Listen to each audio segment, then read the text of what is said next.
Olá! Quanto aço você está desperdiçando em pilares esbeltos por se limitar à NBR 6118? Aqui eu vou abordar a NBR 16055, que também é uma NBR sobre cálculo de concreto armado, mas depois eu vou abordar algumas outras normas que, se o engenheiro aprender que elas existem, pode gerar muita economia no projeto, inclusive reduzindo o consumo de aço da obra, entre outras questões. Ok? Então, existe uma decisão estrutural que virou padrão no mercado brasileiro de sobrados e prédios, que é pilares como a espessura da alvenaria, largos, né, ou palitos, muitas vezes chamados, ainda calculados apenas pela NBR 6118. A ideia do pilar esbelto parece ter sentido, porque ele fica escondido, o arquiteto fica feliz, o cliente também, problema resolvido. Só que não, pois o consumo pesado do pilar quebra o orçamento, não aproveita adequadamente os materiais e em todo caso que é aplicado, quando todo, não vai ter nenhum caso que você consegue me justificar esse pilar, porque eu sempre vou conseguir demonstrar que tem maneira mais econômica, que garante a mesma estética final. Ok? Essa aula usa o pilar de 14 por 70 como exemplo, mas a discussão vale a qualquer pilar esbelto. Ok? Essa mesma regra vai valer. Não exatamente essa aplicação, mas o conceito base a gente pode ajustar sempre. Então vamos lá. Por que eu estou escolhendo o pilar de 14 por 70 como regra base? Porque 14 por 70 é uma seção específica que eu consigo aplicar a NBR 6118. A partir de 14 por 71 entraria em cálculo como pilar parede, que tem regras específicas na 6118. Não faz sentido, faz mais sentido utilizar 16055, mas ok. E a 16055 aceita no mínimo 70 centímetros do pilar. Então, 70 é o máximo para o pilar usual, o mínimo para o pilar parede. Então, se eu verificar aqui, um 14 por 70, posso dimensionar por qualquer uma das duas normas e estou atendendo exato as duas. Entendido? E claro, vai entrar uma questão que é um problema que você vê em escritórios, que é quando o software manda e o engenheiro obedece, que muitas vezes foi decidido pela área de 14 centímetros, o engenheiro aumenta até 70, e aí ele acha que precisa mais concreto, aumenta para 75, o software avisa que entra em cálculo de pilar parede, ele fica com medo porque o software não tem o botão calcular pela NBR 16055, e ele só vai fazer o que o software deixa ele fazer, e aí ele volta para o pilar de 70 e o cliente que gaste mais aço. E eu já vi essa filosofia e não foi poucas vezes, infelizmente. Sempre que você vê um projeto de um pilar de concreto armado com mais do que 4 vezes uma dimensão de mais que 4 por 1 na seção e você vê armado como padrão de pilar de concreto armado, pode ter certeza que o princípio de economia, o princípio de respeitar outra norma e aproveitar ela está sendo totalmente ignorado. Mas vamos lá. Isso significa que 14 por 70, e tecnicamente isso vale igual para 15 por 75, 16 por 80 e assim por diante, mas significa que dois elementos iguais, calculados em duas obras diferentes, podem ter resultados diferentes. O que não faria sentido, porque não tem como, com uma calculadora, olhando para um pilar, fazendo contas, ou mesmo uma calculadora potente tipo um computador com um software instalado, não tem nenhum botão que você aperta em um software de cálculo estrutural que consegue fazer um pilar arrebentar, ou que pega um pilar que está arrebentando e você apertando o botão, ele para de arrebentar. Então, a resistência deveria ser a mesma. Então, o método de cálculo não deveria ter resultados diferentes. É isso que acontece? Spoiler, se fosse, essa aula não existiria. Então, vamos lá. Primeira questão, eu vou demonstrar o cálculo 1 de um pilar pela NBR 1118. Pela NBR 1118, considerando o pilar 1470, altura de 3 metros, FCK de 25 e cobrimento mais estribo de 3 centímetros, gerando basicamente um D linha, né, de 3,5, 3,6, dependendo do vergalhão. Ok? E eu vou considerar só carga axial mais momentos obrigatórios gerais. Eu não estou falando de um pilar de contravento, não estou falando mecanismo de estabilidade, pórtico que tem uma viga ligando, não. Estou falando de um pilar, cargas gravitacionais, ok? Sem precisar estabilidade lateral ou forças laterais de uns cargas axiais como um todo, ok? Conforme a NBR 1018, esse pilar deve suportar excentricidade de primeira e segunda ordem. A excentricidade de segunda ordem reduz levemente em cargas muito altas. Eu não cheguei a refazer a conta aqui, mas tecnicamente ele é um pouquinho menor quando chega em cargas elevadas. Ainda assim está na conta aqui. Vamos lá então. Para essa verificação, eu separei em diferentes taxas de aço e verifiquei pelo pCalc. Então aqui eu quero demonstrar a mesma coisa no pCalc. Começando então, um pilar com armadura mínima de 14 por 70, né, com delinha de 13,5 aqui, 4 ferros de cada lado, um total de 8 ferros é o mínimo por espaçamento de barras, ok?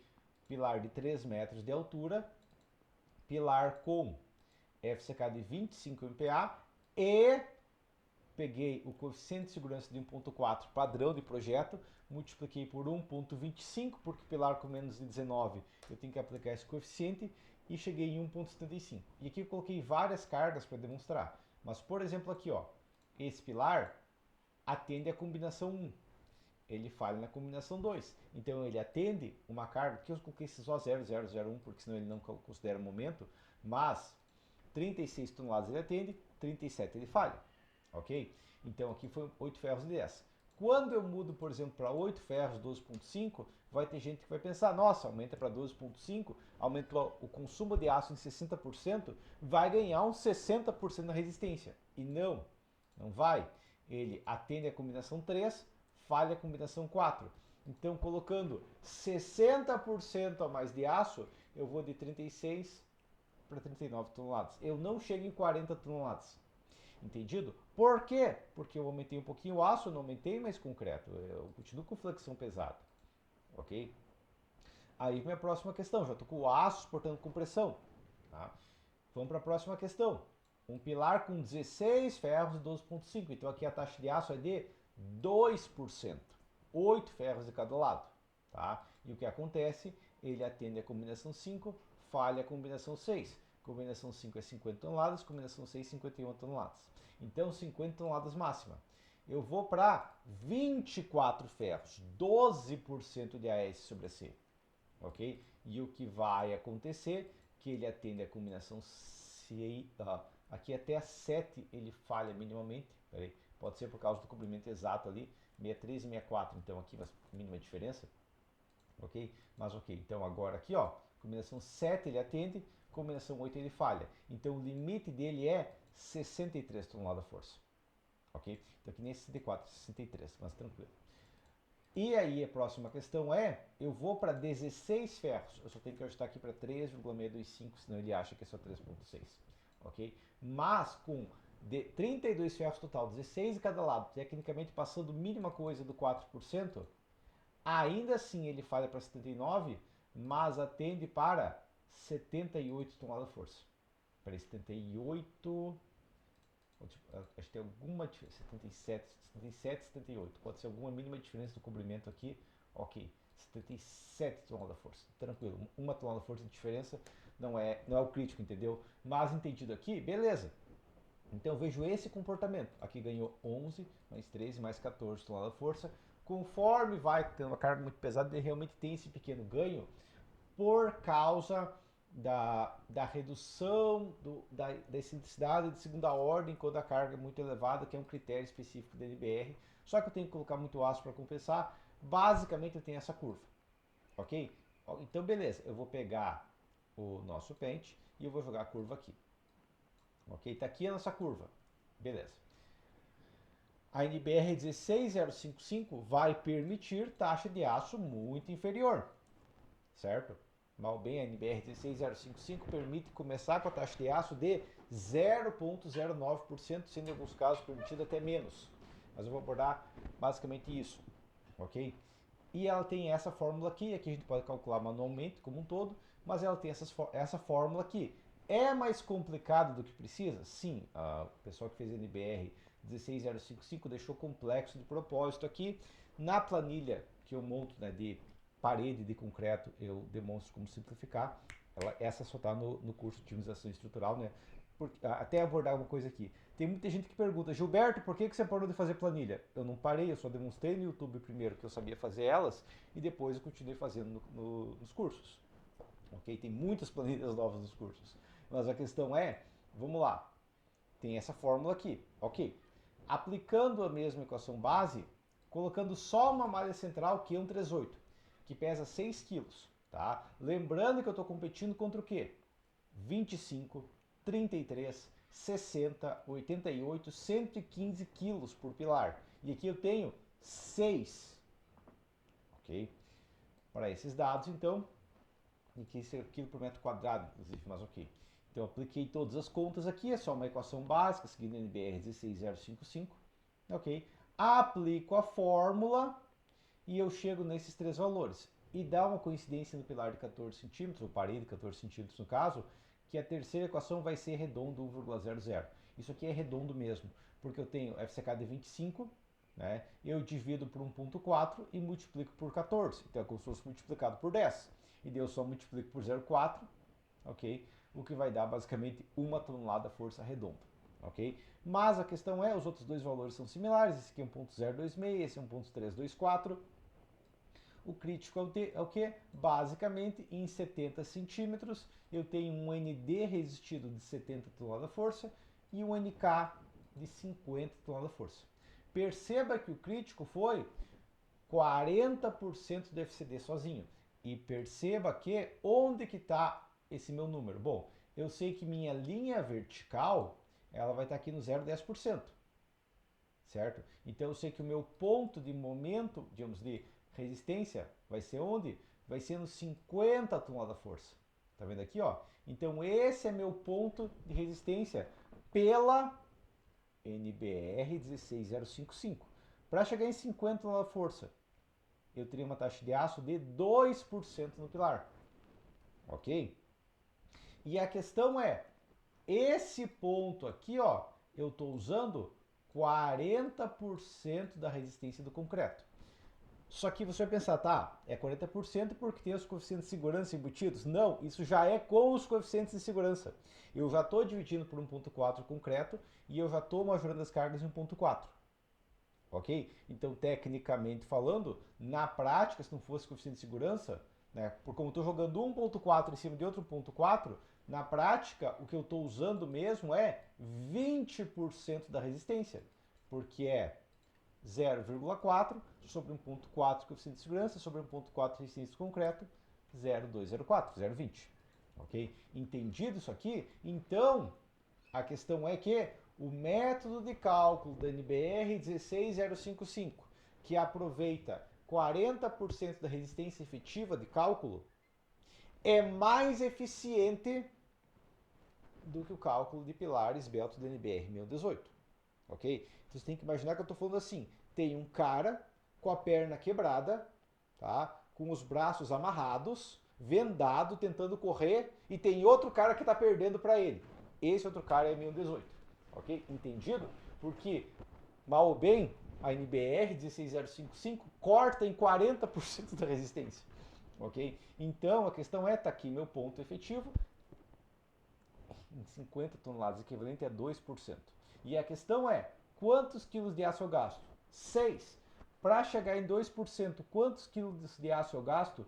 Aproximadamente 60. Ok? Então, tirando uma regra de 3 básica aqui, eu sei que eu tenho uma diferença no consumo de aço de 90%. Ok? Só pela verificação da 16055 eu reduzo 90% do consumo de aço. Ah, mas quem sabe em outro pilar não vai ser 90, vai ser só 80. Ok, só 80%, dependendo do caso. Mas nesse caso foi 90%. E tem método de reduzir 100%, eu vou abordar depois, mas essa ideia é a base. Agora vamos para os outros problemas, porque você vai dizer que só 90% não compensa a fazer alguma coisa, além de apertar o botão em software de 6118, só por causa de uma economia de 90%. Beleza? Então vamos abordar outras questões. O pilar de 14 por 70, com 16 ferros 12.5, vai exigir estribo de 5 cada 15 e no mínimo 2 ramos por estribo. Então, voltando para cá, voltando para o pilar aqui, ó, com 8 ferros de cada lado, totalizando 16, tá? Eu vou ter o que aqui, ó? Basicamente, copio ele aqui, jogo ele no pente, beleza? O que eu vou ter mínimo, isso aqui eu vou ter que ter obrigatoriamente para atender. Primeiro, eu tenho que ter um estribo, certo? Essa é a primeira coisa que eu sou obrigado a ter. Além disso, o estribo ele só vai travar mesmo essas barras da ponta. Então aqui eu vou ter que ter pelo menos mais um ramo aqui, mais ou menos, e aqui mais um ramo pelo menos. Então pelo menos 2 ramos. E eu vou ter que considerar que esse ramo vai estar bem travado, travando o estribo, detalhar bem isso aqui corretamente, para que eu trave essa outra barra junto e para que o estribo da quina trave essa aqui junto. Ok. Porque muitas vezes vai ter software que vai colocar 6 ramos aqui. O ramo não é pesado, não é uma barrinha aqui de uns 20, 25 centímetros, mas ele é uma dor de cabeça para colocar, porque eu tenho que colocar a cada estribo esse ramo, entendeu? Então, são 20 ramos, aqui vai ser um 20, imagina isso aqui com 120 ramos em um andar. A dor de cabeça que não é para dobrar 120 ramos, vai ficar o ferreiro lá a tarde inteira só para dobrar esses ramos aqui. Ok? Então isso é a primeira dor de cabeça. A segunda é que até para vibrar esse concreto vai ser complicado. Porque imagina você aqui, ó, o cara que está com o vibrador do concreto para colocar o vibrador. O que ele vai ter que colocar é o seguinte. Vai ter que colocar o vibrador aqui, vibrou aqui, beleza. Ele vai ter que colocar aqui, cuidar para não acertar nenhuma perninha do ramo, porque vai ter, do ramo não, dos 20 ramos na vertical que vai ter. Tá? Colocar o vibrador aqui, né? Então eu coloquei aqui bem no meio, dei aqui e daí vai vindo aqui. Ok? Se eu tivesse só uma malha central aqui, ó, colocava o vibrador, digamos, vou colocar entre a cor aqui o vibrador, coloca ele aqui mais no meio, coloca qualquer ponto, nem precisa olhar muito bem, porque é só não acertar bem no meio que tá tranquilo. Mesma coisa do outro lado, talvez acerte o espaçador, mas esse risco teria sempre, tá? E meio que é isso. Okay? Então é muito mais complicado para executar também, muito mais mão de obra para executar esse pilar que gasta muito mais aço. Ok? A parede de concreto tem malha simples, maior espaçamento, tranquila, extremamente fácil de executar. Vai ter umas barrinhas de reforço nas pontas, se for uma janela, coisa do tipo, mas ainda assim. Próximo a gente tem resistência ao fogo, a NBR 15200, que é obrigatório seguir também, mesmo se você tem um software antigo, você não pode deixar de seguir normas novas. Exige que os pilares sejam verificados por essa fórmula aqui. Também abordo lá na trilha de pilares do curso Projetos na Prática. Mas a questão é, um pilar de 14 com comprimento de 2,5 vai chegar a uns 57 minutos, mais ou menos. Se eu tiver uma estrutura rígida, eu consigo chegar em 78. Na melhor das hipóteses, eu estou falando de 1 hora e 18 minutos. Eu não consigo resistir mais do que 1 hora e 18 minutos com um pilar de comprimento de 2,5, a não ser que eu coloque mais aço do que preciso, que deve ficar muito mais caro. Então a questão é, comparado à parede de concreto, que tem um cobrimento natural de 6 centímetros, com 14, e a malha central, ela já ultrapassa 150 minutos. Então, enquanto pilar, eu nem vou poder usar em um prédio, quem sabe só se eu justificar muito bem, se for um prédio baixo, que o TRF é 90, daí eu aplico aquela exclusão para reduzir a 60, não vai ser no núcleo rígido, daí quem sabe eu consiga, fora do núcleo rígido, quem sabe justificar o pilar de 60 kg. Só que o pilar que tem 10 vezes menos aço, atende tranquilamente até mesmo o núcleo rígido de um prédio alto. Se exportar carga, obviamente, mas essa é a ideia. Ok? Então, por ele ter um cobrimento muito maior, vai demorar muito mais para esquentar o aço dentro dele, e além disso, por ele ter um coeficiente de segurança maior, muito fácil atender grande tempo de fogo. Ok? E o próximo a gente tem problema aqui, o paradoxo da parede de vedação. E essa é a pior contradição que a gente tem. O engenheiro projeta um pilar de 14 para esconder na alvenaria de 14, pois ele quer desesperadamente que a estrutura fique embutida na alvenaria. Mas é a maneira mais lógica, simples e eficiente de embutir estrutura na parede é parede estrutural. Então aqui eu vou demonstrar o que acontece quando o engenheiro vê parede estrutural, que ele se espanta, porque você pega a estrutura e coloca na alvenaria, e o ideal é que ela vire alvenaria estrutural. A solução é uma alvenaria estrutural, e aí ele fica espantado, meu Deus do céu, alvenaria com estrutura, o ideal é alvenaria estrutural. Ok? E tecnicamente outros tipos de parede estrutural vale igual, né? Essa é até engraçado, você viu o pessoal falando, alvenaria estrutural eu não posso derrubar pilares, não posso derrubar parede, não posso fazer reforma, é uma maluquice completa, já tem vídeo no canal sobre que a alvenaria estrutural não é economia por limitações, nenhum tipo de parede estrutural é.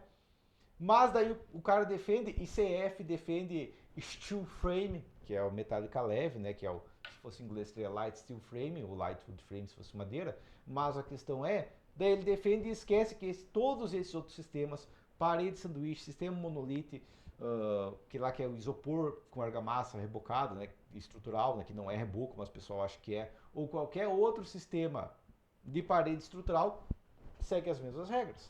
Ok? Mas a questão é parede estrutural. Quando eu quero que a estrutura fique embutida na parede, o ideal é parede estrutural, por motivos óbvios. Ok? E a parede vai ser executada de qualquer forma. Dentro dela se gasta muito mais adicionando um pilar caro e complexo que só existe por medo de alvenaria estrutural. Ok? E aí entra a questão.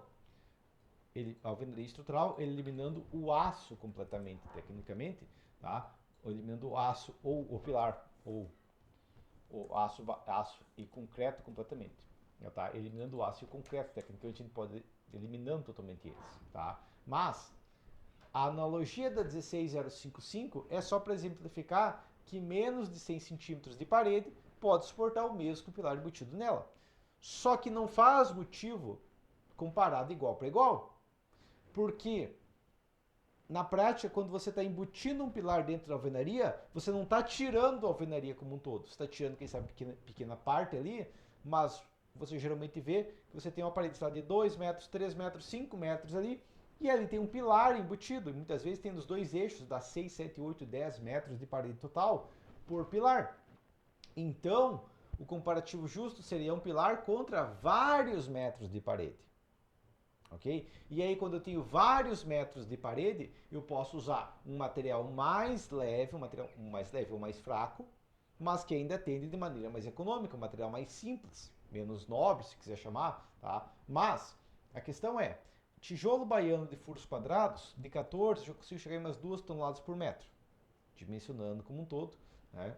A gente consegue chegar nisso, pela 16868. Tijolo ecológico de 12,5 centímetros armado chega a umas 3 toneladas por metro. Até muitas vezes eu consigo não armar ele, só que por causa da esbeltez dele ser mais fino é um pouquinho mais complicado. Alvenaria de blocos comuns, isso com o pé direito usual de obra, eu consigo umas 4 toneladas por metro. Armando eu vou para umas 8 toneladas por metro. Alvenaria de blocos de alta resistência eu consigo umas 20 toneladas por metro. Devo você dizer, tá, mas o que é comum, o que é alta resistência?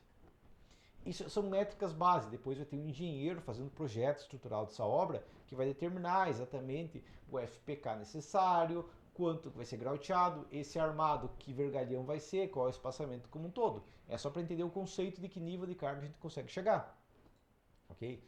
100% grauteado, a gente consegue chegar em 30 toneladas por metro. E já tive obra que eu passei disso com a alvenaria.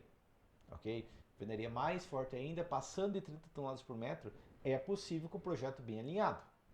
Ok? E 30 toneladas por metro é carga.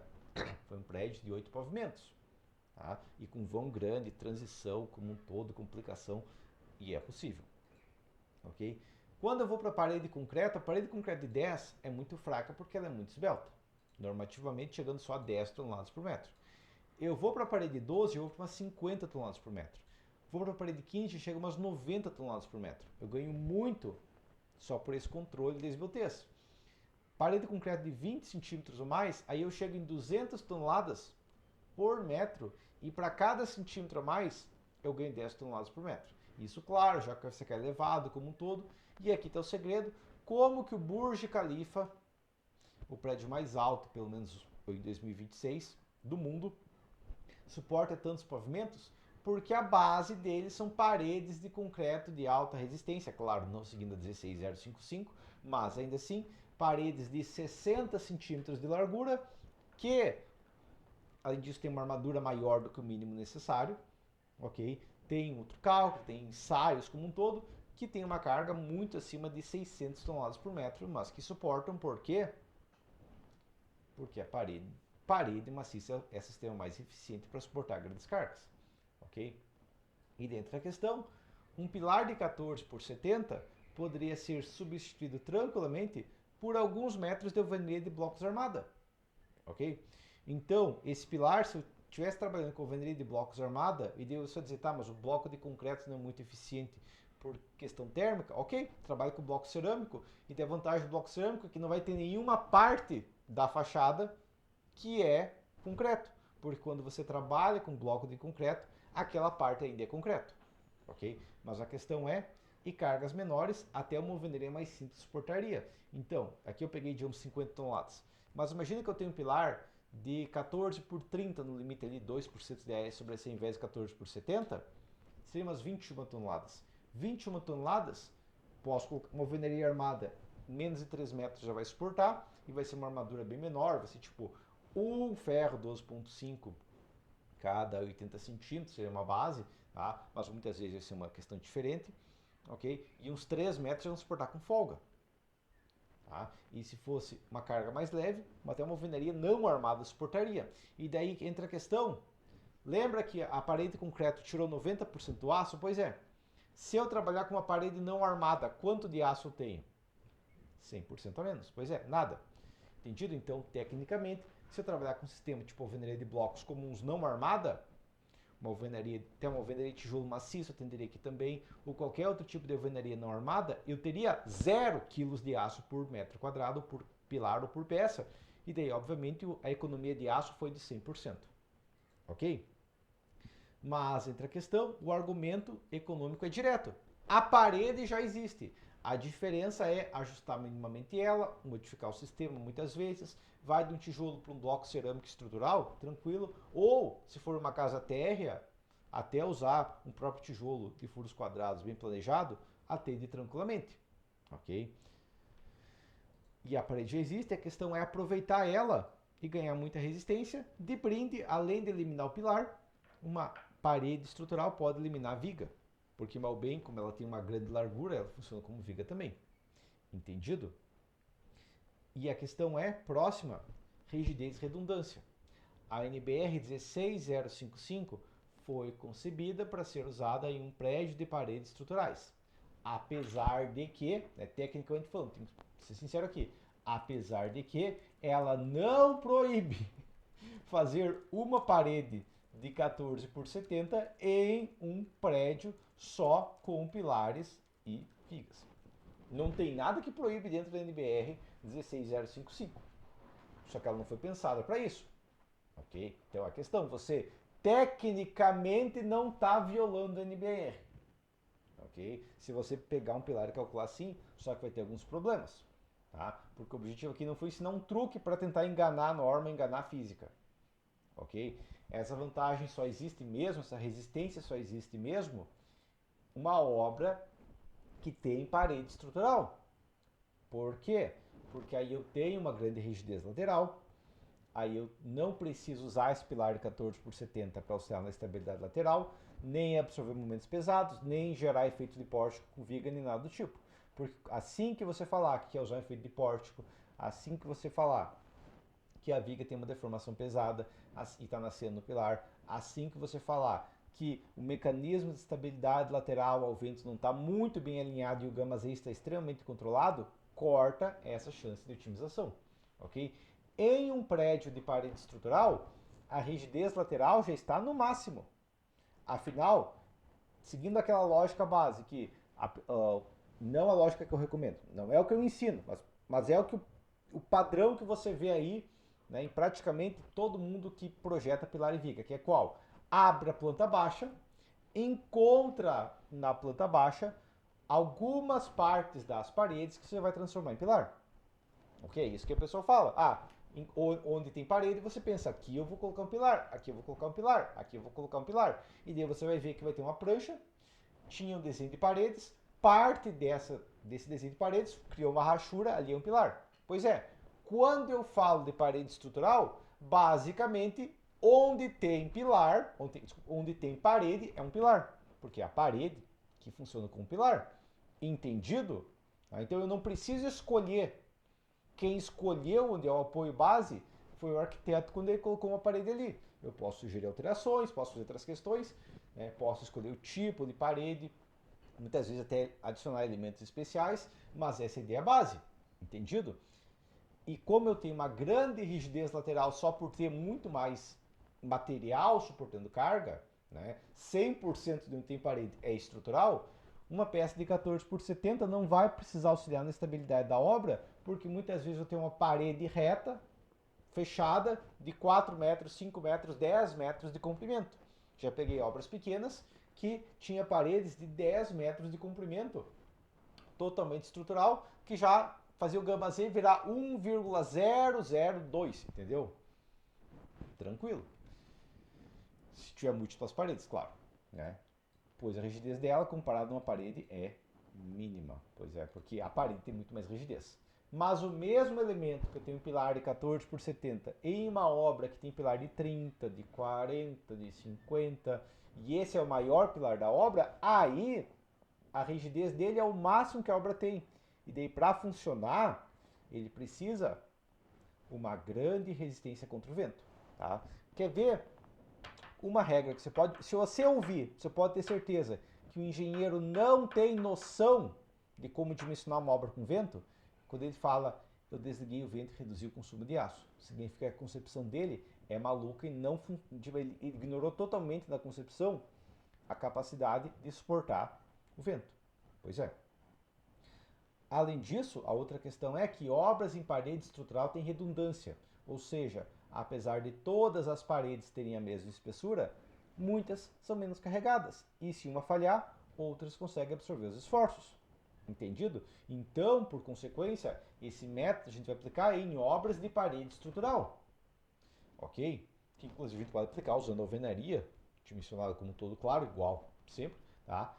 Mas a conclusão não é usar a NBR 16055 como uma mágica de reduzir consumo de aço, mas ainda ser contra a parede estrutural. Não, não é. Não use isso em modelo de pilar e viga. Na verdade, nem use o modelo de pilar e viga, mas ok.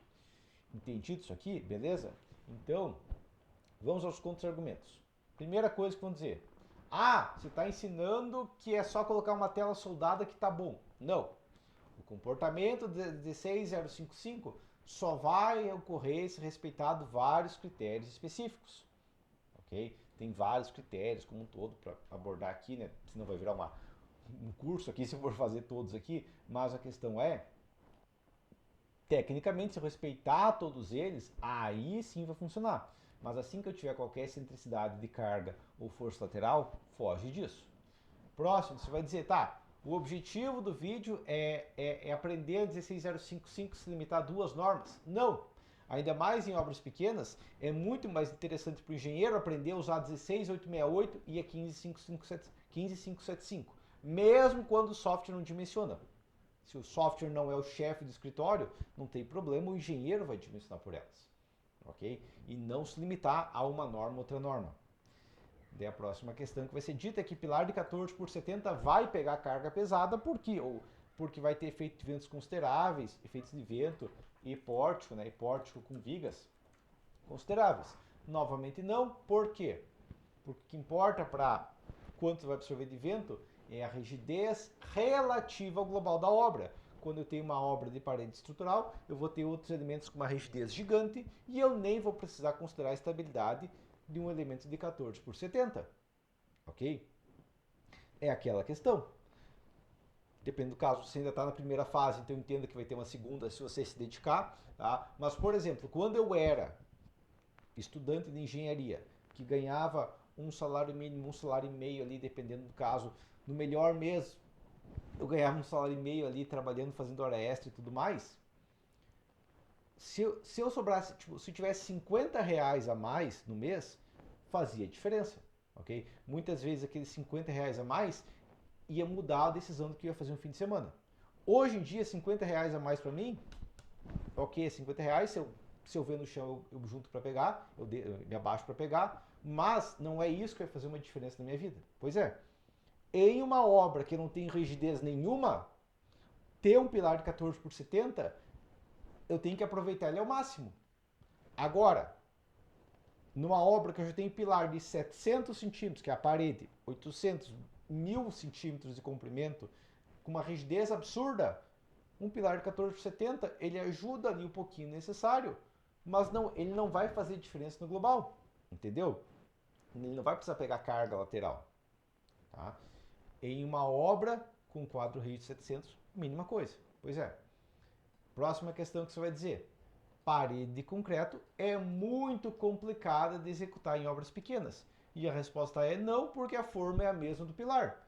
Mas eu vou responder que tecnicamente sim, porque forma é uma dor de cabeça gigante. E se você estivesse trabalhando com alvenaria, você poderia eliminar todas as formas.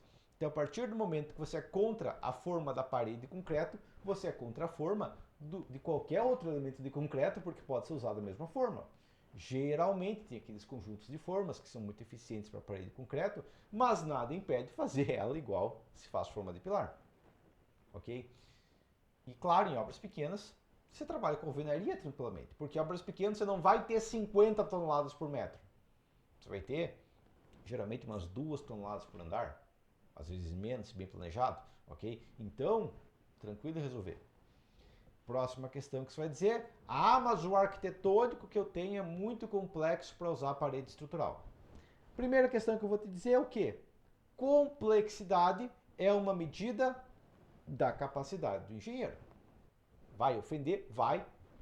É verdade, ok? Quando alguém fala que é muito complexo, é igual alguém falar que a baliza é muito apertada, ok? Se o cara fosse melhor, ele colocava naquela baliza. Beleza. Agora vem a próxima questão que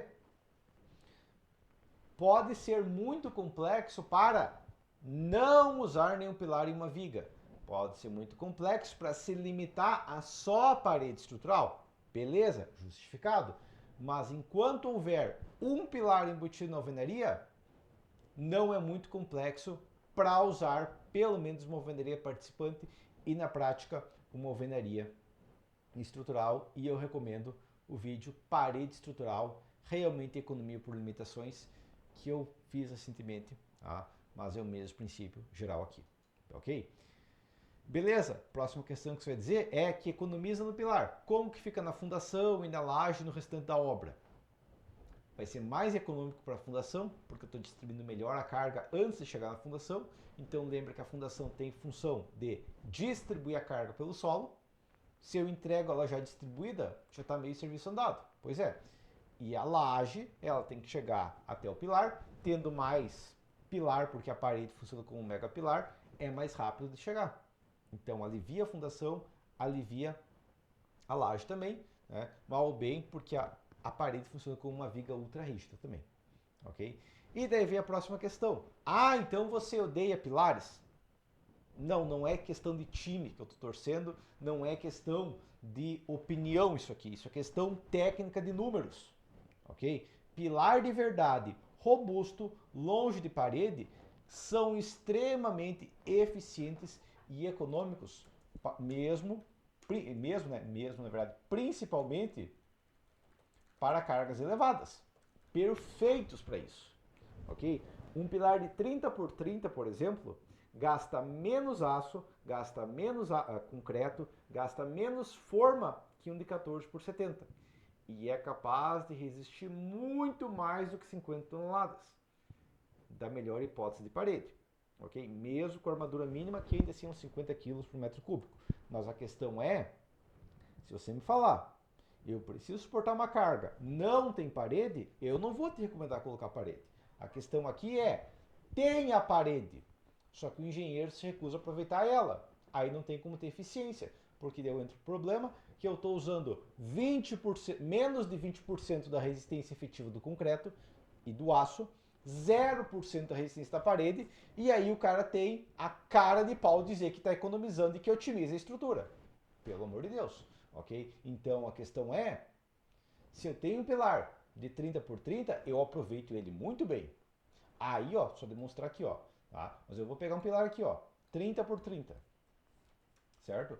E esse pilar, mesmo com a armadura mínima, 4 ferros de 10, por exemplo, nem precisa, 4 ferros de 10 vai ter armadura mínima tecnicamente, né? Mas a questão é, esse pilar aqui, até a combinação, deixa eu ver aqui, ó, até a combinação 6, ele vai atender tranquilamente. Isso menos que a armadura mínima, ok? Tá? Isso é menos do que a armadura mínima. 51 toneladas ele atende tranquilamente. Só com a armadura mínima aqui, assim, nos 4 ferros 12.5, com o cobrimento adequado. Posso até voltar para 3,6 e 5 aqui, ó. Tá? Mas ele consegue chegar até uma carga de combinação 8 aqui. Tá? Então ele consegue chegar a 64 toneladas tranquilamente. Ok? Gastando menos concreto, questão de 14 por 70, com uma taxa de aço abaixo de 0,5%, e claro, com qualquer taxa de aço menos de 1% ainda, tipo 4 ferros de 16, que é pouco aço para um pilar desse tamanho, ele não consegue chegar na 9, mas ele chega perto da 9. Tá? E a questão é, muitas vezes, aumentando mínima coisa FCK, daí eu resolvo totalmente. Aqui, da TNT aqui, combinação 10 tranquilamente, ok? Mas a questão é, e isso já está com a flexão dos dois sentidos, que nem precisaria combinar. Tá? Mas a ideia é que atende muito mais tranquilamente. O que não faz sentido é, quando tem parede, não aproveitar ela. Aí, eu tenho o material, ele existe, está na obra, eu não vou usar. Está otimizado? Obviamente não. Próxima questão que você vai me dizer. Ah, mas a NBR permite 0,09% de AS sobre C numa parede, tipo uma malha Q138 numa parede 14. Isso vai vai deixar ela frágil, se tiver uma flexão pesada, ela pode falhar, com certeza. Mas nada impede de armar mais que o mínimo.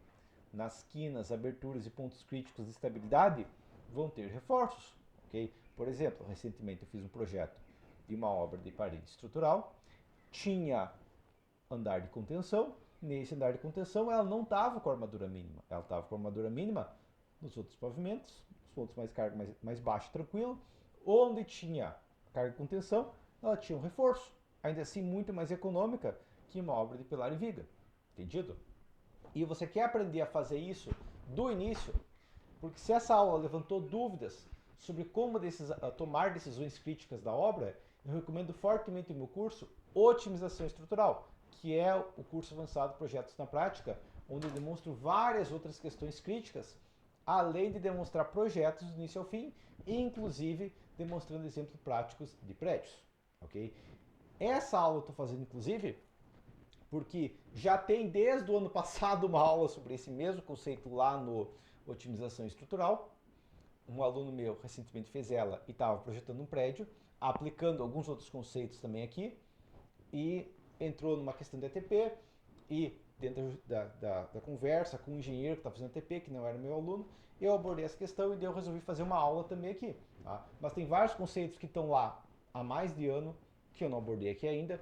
Tem vários conceitos que eu nem planejo abordar no canal, porque é a questão mais específica, mais complexa. E lá também tem vários projetos do início ao fim, como um todo, como eu faço projeto, qual é o meu fluxo de projetos, ok? Inclusive demonstrando exemplos práticos de prédios reais, ok? E aí vem outra questão, o pessoal fala, Gilberto, por que você parou de fazer planilha? Eu não parei de fazer planilha, eu só parei de fazer planilha no canal, porque no canal é meu método de divulgação, onde eu demonstro que eu sei fazer as planilhas, né? E nos meus cursos eu demonstro planilhas bem mais avançadas, inclusive tem vídeos montando novas planilhas muito mais avançado do que tem no canal. Só que ali eu já demonstrei que mesmo quando 5 anos atrás eu estava montando planilha, eu demonstrei que eu sabia 5 anos atrás. O que eu desenvolvi de 5 anos para cá está lá nos cursos, ok? E se esse artigo te fez repensar o uso de pilares embutidos, então compartilhe com outro engenheiro que você quer ajudar, ok? E o outro engenheiro pode ser você no futuro. Quando você clica o botão inscrever-se, o próprio Substack, YouTube, Instagram divulga para você as próximas aulas, ok? Beleza? Então, por enquanto, isso é isso, ok? A questão é, pilar embutido na alvenaria é uma contradição básica, porque é muito mais óbvio, se for combinar os dois, ok? E a questão é, aplicando a 16055 em uma obra de parede estrutural, muito eficiente e realmente gera muita economia. Ela é só mais uma prova da economia possível com parede estrutural, que é perfeitamente possível ser aplicada até mesmo na sua obra complexa, igual eu falo no vídeo. Alvenaria estrutural realmente é economia por limitações, ou parede estrutural, né? Porque vai valer qualquer tipo de parede, vale igual, tá? Mas por enquanto é isso, então. Obrigado por assistir até o final. Comente, se inscreva, ok? Qualquer dúvida, tem meu WhatsApp também na descrição aqui embaixo. E por enquanto seria isso.